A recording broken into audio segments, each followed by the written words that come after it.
Hey everyone, Tyler Bristow here with CenterlineMapping.com. In this video I'm going to show how you can use Google Directions within PointMan.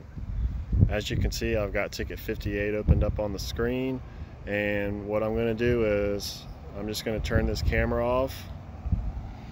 And in order to use Google Directions, what we can do is we can just tap on one of these features like this telecom line. I'm going to tap on it, and now there's this directions button. So I'm going to go ahead and tap directions.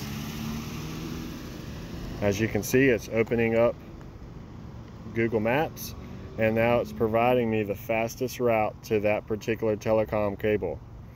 This is going to help me understand where this project is very quickly and how to get to it.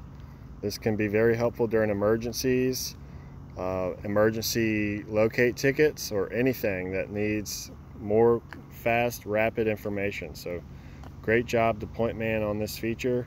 I could see this coming in handy a whole lot, so great job on that. Once again, you just tap on a feature and tap the directions, and it'll open up Google Maps and show you the direction to that asset. So that's going to cover this video. If you have any questions, feel free to reach out, and thanks for watching.